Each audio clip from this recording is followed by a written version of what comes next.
Welcome to Afternoon Light, the podcast of the Robert Menzies Institute, hosted by Georgina Downer.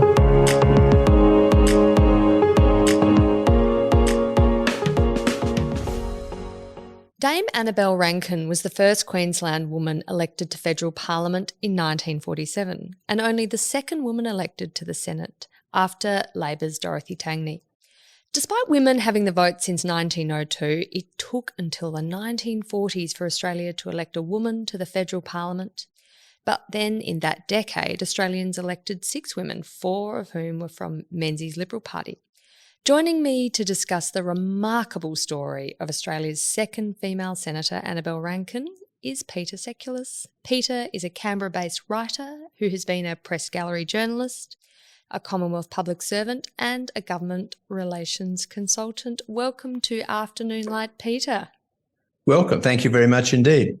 Happy to be doing it. Yeah, it's wonderful that you've written this book on Annabelle Rankin, which is one of the books in the Australian Biographical Monographs series that is published by Connor Court and is producing a great range of books on all sorts of Australian political leaders that we should know more about. And of course, we're very happy here at the Robert Menzies Institute that our own Zachary Gorman has written one on Joseph Cook, one of Australia's early prime ministers. But today we're talking about Annabelle Rankin, who is quite an incredible woman. And Peter, how did Annabelle Rankin get into politics? Because this is an amazing story against so many odds. Yes, she was different from the other early women, that she didn't have any contemporary family connections or social or other, partly, of course, because she'd spent the years immediately before her election, which actually she was elected in 1946, but didn't take up her seat until 47. Yeah. You said she was 47, so the election was 46. I think they took a bit longer time in those days. Indeed, you are right. Elected in September 46, but entered the federal parliament in July 47. So yes, let's set the record straight there. Thank you. So she came quite literally out of uniform to stand for pre-selection. And one of the problems was, one of her great worries was, she didn't have, having been in the forces, having been in the army and wearing a uniform, she had to, oh my goodness, what am I going to wear? You know, a very, very womanly sort of thing, but which we're not supposed to dwell on. But she was always very aware of how she was dressed and how she looked, which was important. In fact, her father had been a Queensland MP, but he'd actually died in 1940, so there wasn't a strong connection. It came about because as part of her role with the Australian Women's Army Services, looking after women's welfare, that's the welfare of service women and including nurses, was to give talks in Brisbane and elsewhere in Queensland about the work they were doing and encouraging civilians to help in whatever way they could. At one of those talks, in the audience was a lawyer. At the time, he was a state member. His name was Charles Wanstall, and he went on to become the Chief Justice of Queensland. And he was quite active. It wasn't the Liberal Party then. It was still Queensland. You know, Queensland's always has to be different. What came after the Australian United Party in Queensland was called, on the Conservative side, but not the metropolitan, if you like, Conservative side, was called the QPP, the Queensland People's Party. And there was a bunch of young, quite progressive in their time, not progressive as we think of it now. And because when they actually selected for that, for 1946 Senate election, they didn't go back with the old-timers, of which there were many around. They actually elected, first on the ticket was a Catholic solicitor, which was quite, I know it seems funny now, but that was the religious divide was pretty strong, and particularly in Queensland, all the Labor politicians' names had Irish names. So they put, first on the ticket was Neil O'Sullivan, who was a Catholic solicitor, and second, a woman, which was very, very adventurous. But she had impressed Wanstall and the selectors, very forthright views, the way she expressed them, and she was a very engaging personality. So she didn't come through the normal route at all. What I find fascinating too is how much she had travelled before she got into politics. I understand her father, who, as you say, was a member of Parliament in the Queensland Parliament, he had really encouraged her to travel, and she, after leaving school, went to China and Japan, to England, Scotland and Europe. And She was working in the slums in London, helping refugees from the Spanish Civil War, and in Gibraltar, she was witnessing the bombardment of the town of La Línea de la Concepción. I mean, she was quite an adventurous young lady. She attributes it to her father, and it's possible he had two girls, and she hints at various times that maybe she treated them, and particularly her, who was the elder, very much as he would have a boy. But there was no question about giving them a proper education. She was sent to Toowoomba to boarding school for secondary school, and then she was allowed to travel. It was seen as part of her education. But when that was finished, it was very much back home to a small mining town in country Queensland, inland from Maryborough, and she did things like helping out with the Sunday school and so on. And it was really only the voluntary jobs. Young ladies didn't sully their hands because they were quite a prominent family. They ran owners of a British coal mine. Her grandfather had given the land for the local Church of England church, their own pew. She sort of rode her pony to school. So they were quite well off. But as you say, allowing her to travel and encourage her to do all that overseas travel was quite unusual. So she obviously is successful in this pre-selection for the Senate spot, coming in the number 2 spot after Neil O'Sullivan, you said. And 3 because the Country Party had number 1. Apologies. So the number 2 spot for the Liberal Party, but number 3 in the ticket. In that pre-selection, I understand she ousted Harry Foll, who had led the party revolt against Robert Menzies in August 1941. So that would have also been quite controversial, I'm sure, at the time. Oh, Foll was furious, but he only had himself to blame.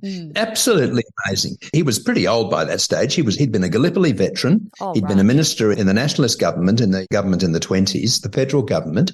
But he'd been living in Sydney. He'd been living in Sydney for years.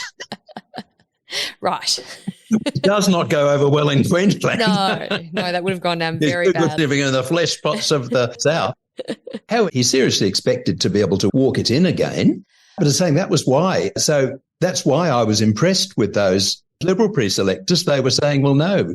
And look at what they were facing at the time.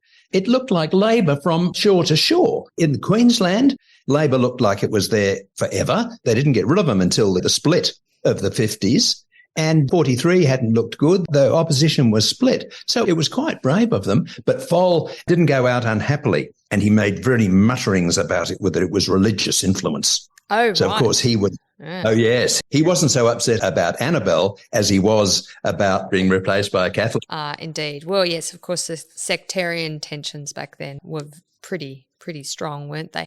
I really like this quote from Annabelle Rankin. I think she's interviewed by the Courier Mail about her pre-selection. And she says, "I am proud and pleased at my selection. During the war, I met thousands of service women, and this will give me my chance to assist them in their rehabilitation. Senator Tangney and Dame Enid Lyons are the only 2 voices women have in Parliament. It is time the women had a greater say in the running of the country. Queensland women have been clamouring for years to have one of their sex representing them in the federal parliament. I offer my services." Yes. I think it was that very clearly stated. She was obviously an engaging personality that got her there. Yes, it was her. It was definitely her efforts. I mean, yeah, and she campaigned very well, I understand, through that Senate campaign, in 1946, as you corrected me. But, of course, the big problem for her as a woman was her marital status, wasn't it? Absolutely. While women didn't seem to suffer from the same overt, unpleasantly sort of sexism that was more manifest, say, in the 60s and 70s, that was the business. Where's why aren't you married? Women's place is in the home. Shouldn't you be married? She copped it all the time. And she wouldn't answer it. And in fact, never did so in public that I'm aware of, right. Although ultimately she allowed Enid Lyons to explain why she was never married. She had a fiancé who was killed in the war. Right. And so she would never speak of it. Otherwise, the only other evidence I've got of that is that she told some of her male colleagues in Canberra, particularly servicemen, because she venerated people who'd been in the services. And one of them, John Howes, who she was close with, she told him that she wasn't married. But yes, she copped it left, right and centre. And in fact, she didn't get married later. I think she was simply too busy with all the travel and so on. The opportunities weren't there. It's interesting, though, she campaigned obviously so effectively in that first election that she won almost twice as many first preference votes as Neil O'Sullivan, the other Liberal on the ticket at that 46 election. So she, irrespective of her marital status, it doesn't seem to have done her much harm. Although she didn't have the established political links, she had, partly through her army work and partly from early connections with organisations like the Girl Guides and the CWA, she had what in effect was a fantastic network. Her power base, which she never forgot and always stayed in touch with them, were with those women's organisations that were statewide. So wherever she went, whether she was going to the coastal towns or further inland, there would be a branch of the CWA, very often an organised Red Cross organisation, the Girl Guides. And of course, in those early years, she obviously had a huge links with the service, with the ex-service community, particularly the women.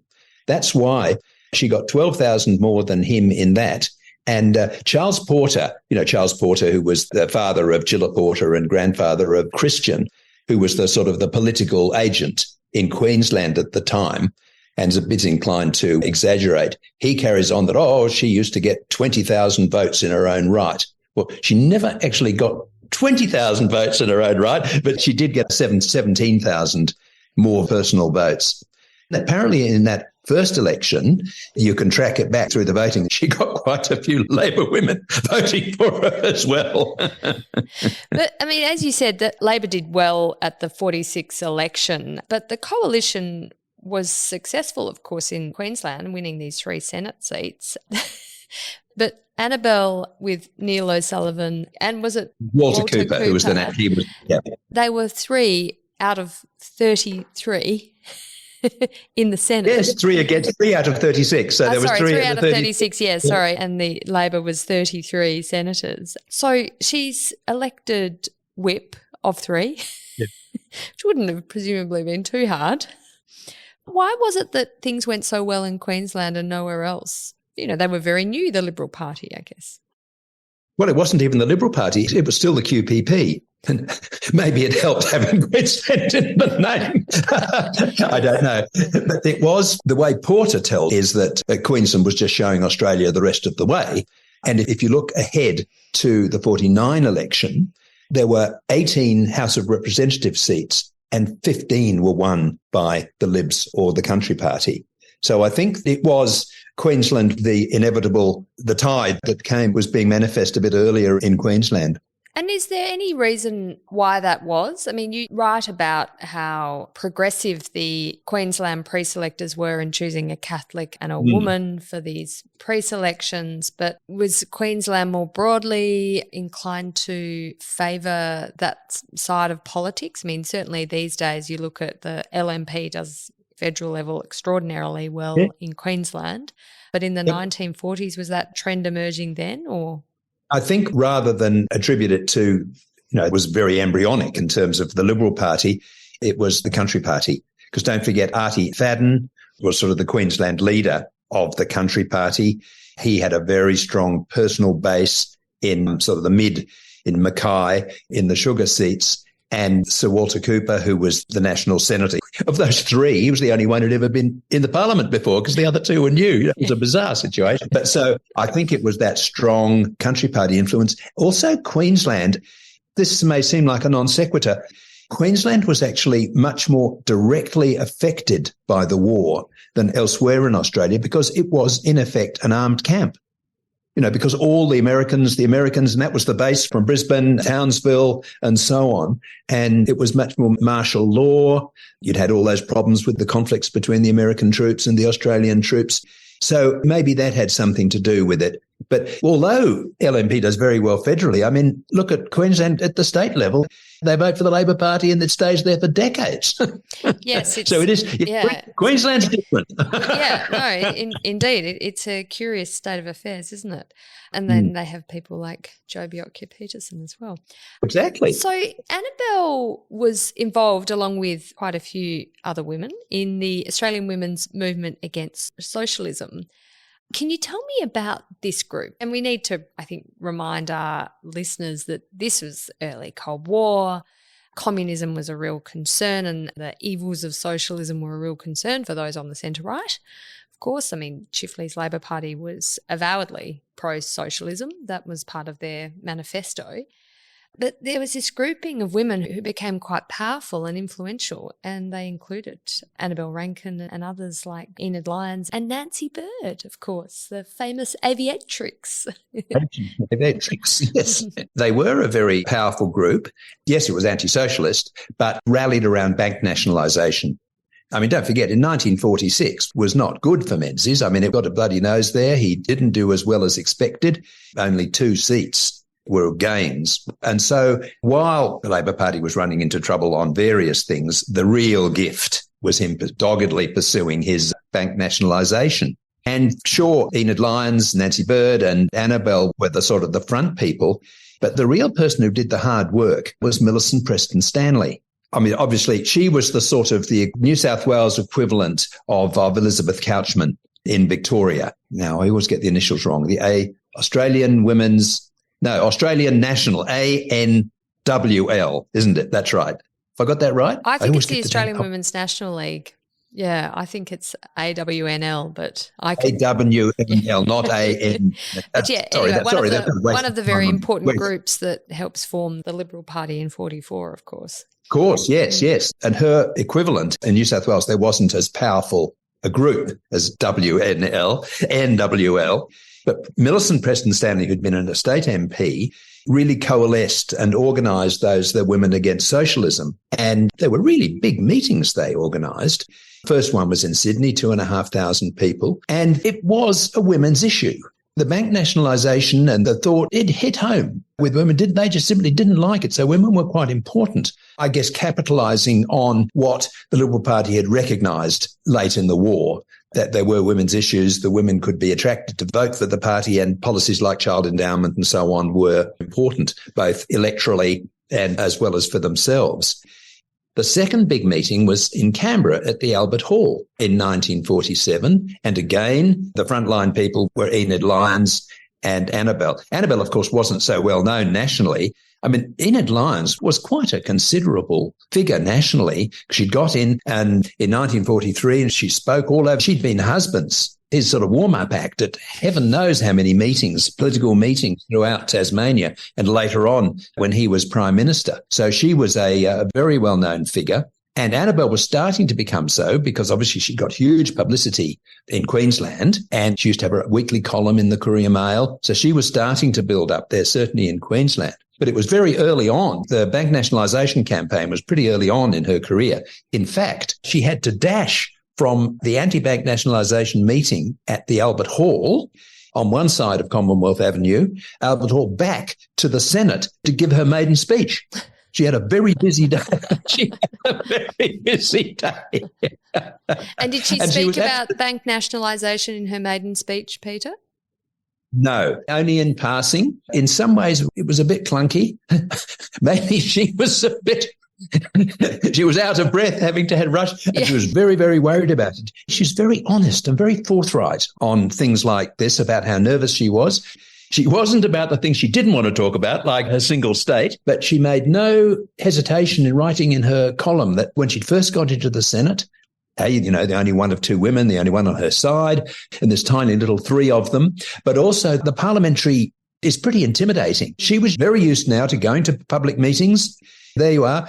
Will the candidate now address us? But in the parliamentary chamber, people are walking round. They talk to, members of parliament never realise what an awful impression they make, the way they carry on and talking to each other and laughing loudly and ignoring the speaker. So she was very much aware of that. So she'd prepared her maiden speech very carefully. And what she did, she focused on attacking the Department of Post and Telegraph, partly because it was a very strong women's issue.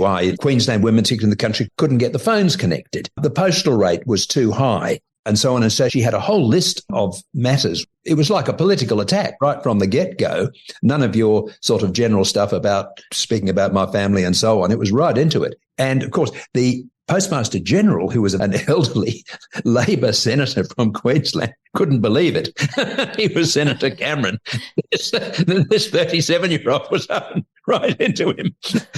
And although they sort of they got on a bit later. So no, she got into it right from the word go. Mm. Well, she was clearly a determined campaigner on a range of issues. But, I mean, the Australian women's movement against socialism, how important were they as a group to Chifley's defeat in 49 and, of course, Menzies' success in 49, do you think? Well, arguably, the issue was up there with one of the most important issues because it also fed into the whole anti-socialism narrative. Because, of course, he wanted to nationalise the banks and everyone else was fearful about what else was going to be nationalised. Yet it was both important as the probably primary issue itself, and it also fed into that whole anti-socialist narrative, which, of course, was a perfect platform for the more private enterprise, freedom and policies of the incoming coalition government and the Liberal Party. So, yes, it was very, very important, both of itself and what it stood for. And it's interesting that it was, of course, around women's group that was pushing this. I mean, there were obviously men who were very concerned about socialism and nationalisation of industries, but it was particularly this women's group that took such a strong role in the campaign against it. And you see it, I think, among the first group of female MPs who are getting into federal parliament, obviously not the ones on the Labor side, but the ones on the non-Labor side, they are all linked by this fervent anti-communist sentiment, aren't they, Peter? Yes, yes. I haven't really seen it explained about why it was such an important women's issue. Why were women seem to be so passionately concerned about the lacks of freedom and so on? It doesn't seem to feed into the issues that women were supposed to be most concerned about, child endowment and education and those sorts of things. But that it happened and that women were particularly concerned about it is clearly a historical fact. So in the 49 election, obviously there are loads more Liberals elected. So it's not just 3 in the Senate, it's several more. What does that mean for Annabelle Rankin as government whip? Not great, was it? Not good, no. This was probably a very discouraging and one of the worst periods of her political career because basically she sort of lost the preferments that she had gained from being the opposition whip, and that did not translate into her becoming the government whip. She lost that to an incoming Tasmanian senator called Reggie Wright, and he was a curious choice for whip, which, of course, the one thing a whip has to do is be a loyal servant of the party and help rally the troops, rally the votes as necessary. He went on in his long career to cross the floor on more occasions than any other senator. I think his record still stands about 150 times. He was a rebel. Whip. He didn't remain whip once he started crossing the floor, I assume. No, what happened was that he was a real character, actually. It was said of him, I can remember when we were in the Senate, he was still there when I was in the press gallery, and you'd go in the Senate and they used the press gallery joke was that Tasmanians sort of gave him a pair of boots and sent him to Canberra to become a senator.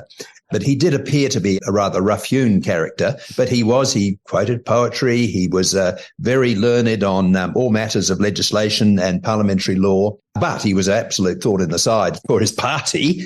And he was also sort of quite gruff and not. And so he was not a good whip in the sense of being collegiate and getting on not only with his own side, but the other side as well. And so quite a few of the Labor senators who'd become quite fond of Annabelle, they wanted her back. There was often remarks in the Senate about when they were attacking, and they said, we want Annabelle back. What happened was that she became the deputy government whip, and Wright was sometimes, very often, it seemed to have to go off on interstate and overseas trips. And so when she was sitting in the chair, she did a good job. And so when the next opportunity came, which was up to re-elect those office holders, which was after the 50 double dissolution election, she was elected. She became whip again, but the government whip. And she held that position. She was very proud of the fact that in the House of Reps, the whip is appointed by the Prime Minister of the day. This is in the Liberal Party. But in the Senate, the whip is selected by a vote of the party. And she was very proud of the fact that she was selected by her colleagues for 15 years. Until she was elevated to the ministry in 1971. Yeah, I mean, basically for the rest of the Menzies era, wasn't it, from 51 to 66? So quite an extraordinary tenure in that role. That, of course, meant that she wasn't quite as high profile as she might otherwise have been, given government whips tend to be more of a behind-the-scenes role in making sure that all the party senators are voting as they should be and not crossing the floor like the recalcitrant previous whip from Tasmania. Her profile didn't drop because she continued to have her weekly column in the Courier-Mail. She continued to be pretty well known in Queensland. I think Neil O'Sullivan became the leader of the government in the Senate. So I'm saying those Liberal Party pre-selectors, they didn't do too badly. No. So there they were. There was Queensland in leader of the government in the Senate and the chief government whip. So pretty good selection decisions. And also, because she was the only woman, she was the most senior. After Enid Lyons retired, because when she wasn't well in 1951, she was the most senior woman, both in the government and in the parliament. And so often, say, for instance, when then Vice President Nixon was visiting Australia and there were functions and dinners and things for him, he would make a particular point how interesting it was that he would meet Annabelle Rankin and how unusual it was to have a woman in this role and so on. So she didn't have the sort of the backseat role, the totally backseat role that you'd expect the whip to have, partly because she was a woman, yeah. So, Peter, what I find extraordinary and quite a different phenomenon today is that of the first 10 female members of the federal parliament, 8 were from the non-Labor side, from the coalition. So this was really, apart from Dorothy Tangney, who'd been elected at the same time as Enid Lyons, one of the two firsts, the only other non-coalition member of the federal parliament was Doris Blackburn, who was an independent Labor socialist and only lasted one term. Yep. But everyone else was from the Liberal Party or the precursor party. So this is quite an extraordinary phenomenon. They mainly ended up in the Senate. Of course, they would have sat then very closely with Annabelle Rankin. But why do you think the centre-right of politics and really the Liberal Party was so good in that early period at pre-selecting and then getting female MPs elected? And as I said, it's quite different today because what we saw back then was almost no women were getting, aside from Dorothy Tangney, were getting pre-selected for the Labor side of politics. So very much the Liberal Party, Menzies Liberal Party, was seen as a party where women were actually progressing into politics, but also the policies were tended to be seen as more sort of female-focused as well, didn't they? It was the foresight, I think, of Elizabeth Couchman and the Australian National Women's well, am I going to get that right? Keep getting that wrong. AWNL, Australian Women's National League, and Australian National Women's League, because part of the deal for them to become an integral part of the Liberal Party was that they would have pretty well guaranteed positions on the Liberal Party, on the party executives at state level, which made the all-important decisions. And so therefore, they certainly know that the early ones, I mean, it was almost the word had gone out. It was just about incumbent on them that they had to pre-select women. And that didn't continue all that long, but it certainly informed those early decisions. I mean, those Queenslanders, for instance, were very aware, although they didn't have a women in quite the same way, but the women's branch of what was the QPP, which became the Liberal Party, was very much aware of the national mood to be looking to have women candidates. And it was Enid Lyons had shown the way. There was no question that she was a wonderful exemplar. And so it was possible they were doing that. Now, obviously, this happened in Victoria, which is the home of the very, very strong movement, although it wasn't a Victorian actually until Ivy Wedgwood in 1950. 1949. So they didn't get that first. And South Australia, I also find this a bit strange, South Australia, first policy anywhere to give women the vote, the first woman from South Australia was Nancy Butfield, and that was not until 1955. Yeah. This is absolutely strange. You know, everyone says, Liberal Party's got a women problem, as they say now. It's not the Liberal Party, it's New South Wales. The Liberal Party did not return a woman from New South Wales until Bronwyn Bishop in 1987. That's extraordinary. Wow. Isn't it? isn't Okay. it? Not a great record, New South Wales, sorry. It's not a great record. No.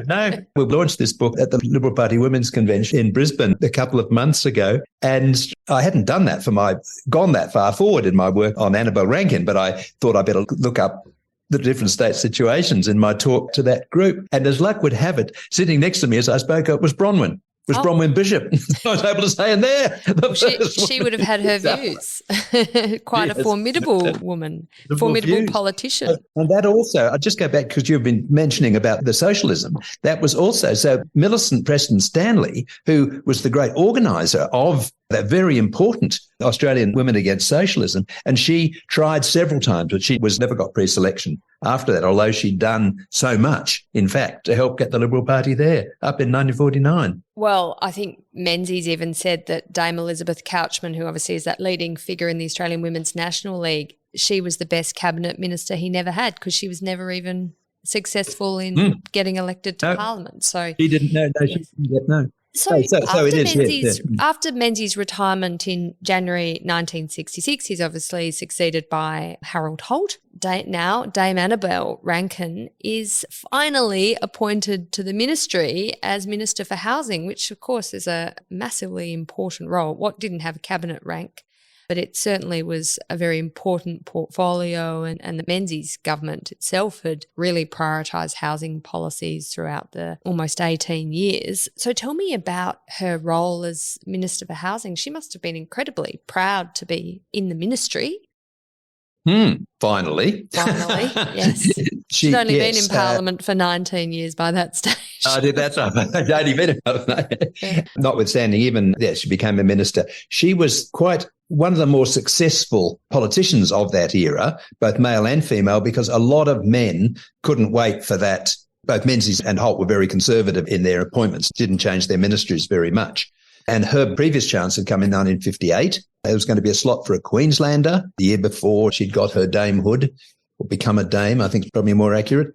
But Menzies passed her over in favour on that occasion, John Gorton, who went for the relatively unknown Victorian man and put him in the ministry, and she missed out yet again, but she rallied around. She had a bit of a sickness at this time too, so it not have been appropriate, but certainly she was expected. She was widely tipped to come in after the 58 election. So she wasn't appointed until Holt's first ministry. Even that, he didn't make many changes. His only two additions were her and another up-and-coming Victorian, Malcolm Fraser. Housing, it was a good choice and a very good fit. In fact, if you look back at her election speeches, housing was a key thing for her, as well as, and that fitted in with what the Liberal policies. Menzies actually, so they set up a separate housing ministry earlier in the 60s. And the first minister was the quite competent but not particularly colourful Les Berry, who went on to become treasurer later. And setting it up was quite difficult. They had to reef the relevant people out of the Treasury Department, which always hated losing anything. And the head of the department was also a Treasury official. Les Berry got it set up, but it was very important to the Liberal Party. And increasingly, because they were looking for young people, the focus that had been there in the 40s and 50s on women had now much more moved to young people. They needed to get the young vote. Now, housing was integral to that because the Labor Party would only ever give money to public housing. They hated the prospect that it was actually going into the private sector. And the Liberal Party had this wonderful policy, first homeowners grant. If you've saved up a certain amount of money in your Commonwealth Bank savings account, you got a £500 government grant. She sold that.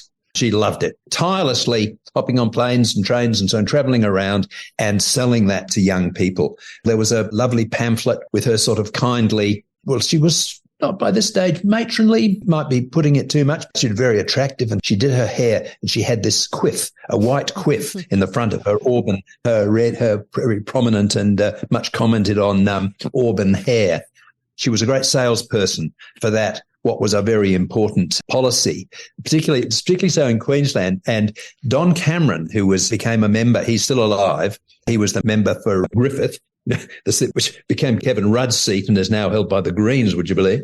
What he used to do was when he'd get his staff to troll through the paper, and any time there was a sort of an engagement notice or an announcement of a wedding, he would say, "Oh, congratulations on getting married," or, getting engaged. And by the way, you may be interested in our first homeowners policy. It's quite a clever campaign tactic. Peter, she obviously was a very competent Minister for Housing, but she suffered the fate of others, such as Malcolm Fraser, when John Gorton was rolled by Billy McMahon in March 1971, and her, over 5 years as Minister for Housing came to an end, and she, along with Malcolm Fraser, were put on the backbench. And really that was, I guess, the time she decided to call it quits from federal parliament. But she went on to have another amazing first, didn't she? Oh, yes. She went on to be appointed High Commissioner to New Zealand. Again, yet another first woman to hold a diplomatic post of ambassadorial rank. There's a bit of controversy about that. Did she fall or was she pushed? And she was a Gorton person through and through. Not all the Queenslanders, but Jim Killen and most of the Don Cameron were. And she was also, because he'd been the leader of the government, she was she was incredibly loyal to Menzies as her leader. She was very loyal to Gorton because he'd been leader of the government in the Senate. Yeah. So there was never going to be any question. But she was one of the few Liberals members who had a good word to say about Billy McMahon. Oh. Yes. Well, she was not. No doubt, because he appointed her High Commissioner to New Zealand, I guess. Indeed. Although it took a long time, because when Billy McMahon became Prime Minister, it was complete chaos because there was a lot of confusion. It took a long time to appoint the ministry. And there was a great expectation that of the Queenslanders, she and Jim Killen were going to be dumped. And after several days, Jim learned his fate. And Annabelle didn't know what was going to happen, and she and her staff didn't know what the outcome was. Now, the Honourable William McMahon actually had offered her a diplomatic position when he was Foreign Minister, but the time wasn't right. There were things she wanted to finish off in housing, particularly her signature policy, which was reefing enough money out of the reluctant Treasury Department to have a special category of grant for single pensioners, particularly women.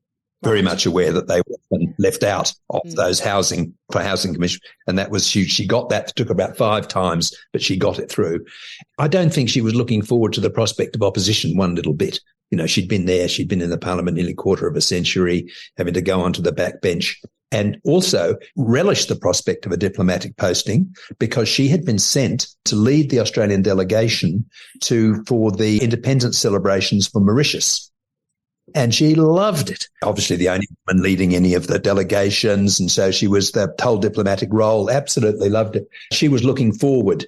It's suggested in the recent McMahon biography, or relatively recent one, Tiberius with the Telephone, that in fact she was sort of shoved unwillingly. It was a consolation prize. But for her, she was very happy. She just about had enough, and she was very happy, looking forward to a diplomatic post.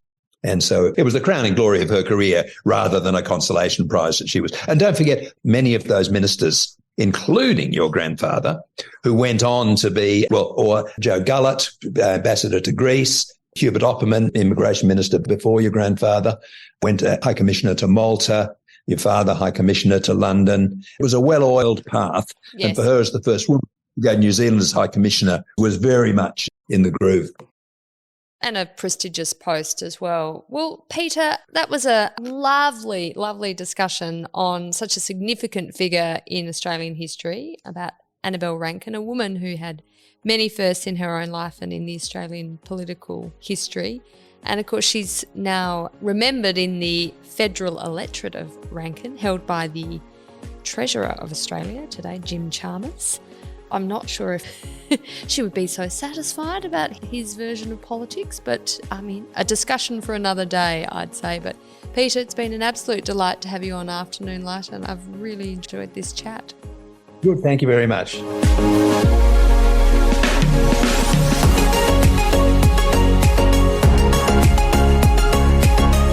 That's it for this week's episode of Afternoon Light, the podcast of the Robert Menzies Institute. Please make sure to subscribe and catch up on our latest online content on our website or on Twitter, LinkedIn or Facebook.